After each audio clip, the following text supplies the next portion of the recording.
नमस्कार दोस्तों, अगर मैं आपसे कहूं कि इंडिया के शास्त्रों में, महाशास्त्रों में नॉलेज काफी है तो ये बात बिल्कुल गलत नहीं होगी।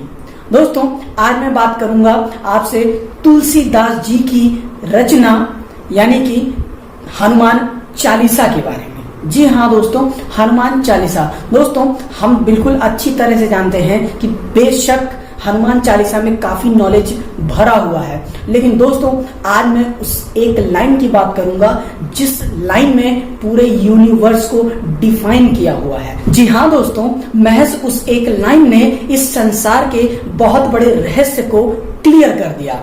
दोस्तों, वो लाइन है, जुग सहस्त्र जो जन पर भानु, लीन्यो ताहि मधुर फल जानू। दोस्तों, एक बार फिर से बोल रहा हूं, जुग सहस्त्र जो जन पर भानु, लीन्यो ताहि मधुर फल जानू। दोस्तों, इस लाइन का एक वर्ड है, फर्स्ट वर्ड, उसे मैं थोड़ा सा आपका क्लियर करवाना चाहता हूं। दोस्तों, इस लाइन में फर्स्ट वर्ड है जुग। जी हाँ दोस्तों, उस जुग का मतलब है युग। इत्तेफाकन मैं भी यूपी से बिलोंग करता हूं, तो दोस्तों अवधी भाषा में युग को जुग बोला जाता है, इसीलिए वहां पर जुग का इस्तेमाल किया है तुलसीदास जी ने, क्योंकि आपको ध्यान होगा पूरी रामायण अवधी भाषा में लिखी गई है, यानी कि तुलसीदास जी ने हनुमान चालीसा भी अवधी भाषा में लिखी है। अच्छा दोस्तों, बताइए सूर्य और पृथ्वी के बीच की दूरी कितनी होगी?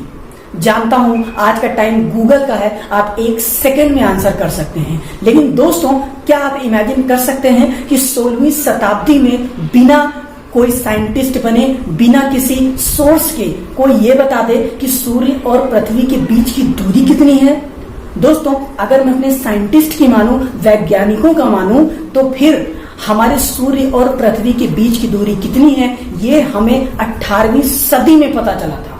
और दोस्तों, आपको जान के हैरानी होगी, हमारे तुलसीदास जी ने हनुमान चालीसा की इस लाइन में, जी हाँ दोस्तों, इस लाइन में उन्होंने 16वीं शताब्दी में ही सूर्य और पृथ्वी के बीच की दूरी को बता दिया था, यानी कि एग्जैक्ट क्लियर काउंट करके बताया था कि कितनी दूरी होगी। और दोस्तों, आज मैं ये भी बताऊंगा कि उन्होंने किस तरह से इस लाइन में अपनी इंफॉर्मेशन को इस तरीके से रख दिया, या यूं कहें कि इस तरीके से इसे बना दिया कि हम इसे बिल्कुल इजी लैंग्वेज में तो नहीं समझ सकते हैं, लेकिन अगर इनकी मीनिंग्स ढूंढने जाएं तो बिल्कुल हम इस कैलकुलेशन को देख सकते हैं। जी हाँ दोस्तों, और अब शुरू करता हूं उस लाइन को समझने की और समझाने की भी आप सबको।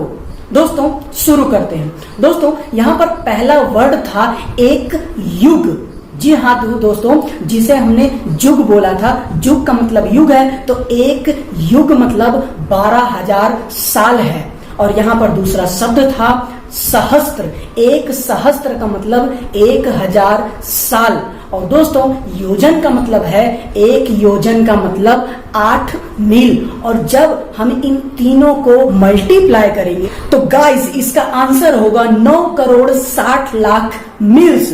जी हाँ दोस्तों, 9 करोड़ 60 लाख मील्स। दोस्तों, मील समझ में आ रहा है ना? मील्स को इंग्लिश में माइल्स भी कहते हैं। और जब इस माइल्स को हम किलोमीटर्स में कन्वर्ट करते हैं, चेंज करते हैं, तो दोस्तों इसका आंसर आता है 15 करोड़ 36 लाख किलोमीटर्स। जी हाँ दोस्तों, 15 करोड़ 36 लाख किलोमीटर्स है हमारे सूर्य और पृथ्वी की बीच की दूरी, जिसे 16वीं शताब्दी में ही हमारे तुलसीदास जी ने बता दिया था। और दोस्तों, एक लास्ट वर्ड है इस लाइन का, इसका मतलब है यानी कि भानु। भानु शब्द का मतलब है सूर्य। जी हाँ दोस्तों, अगर आपने हिंदी पढ़ी है तो सूर्य का पर्यायवाची भानु भी होता है। सो गाइस, ऐसी यूनिक इंफॉर्मेशन के लिए, अपने माइंड को इंप्रूव करने के लिए, अपने नॉलेज को अपडेट करने के लिए मोनू मिश्रा के इस चैनल को सब्सक्राइब जरूर कर लीजिए, क्योंकि अगले वीडियो में आपको फिर से एक नई यूनिक इंफॉर्मेशन मिलने वाली है। नमस्कार दोस्तों।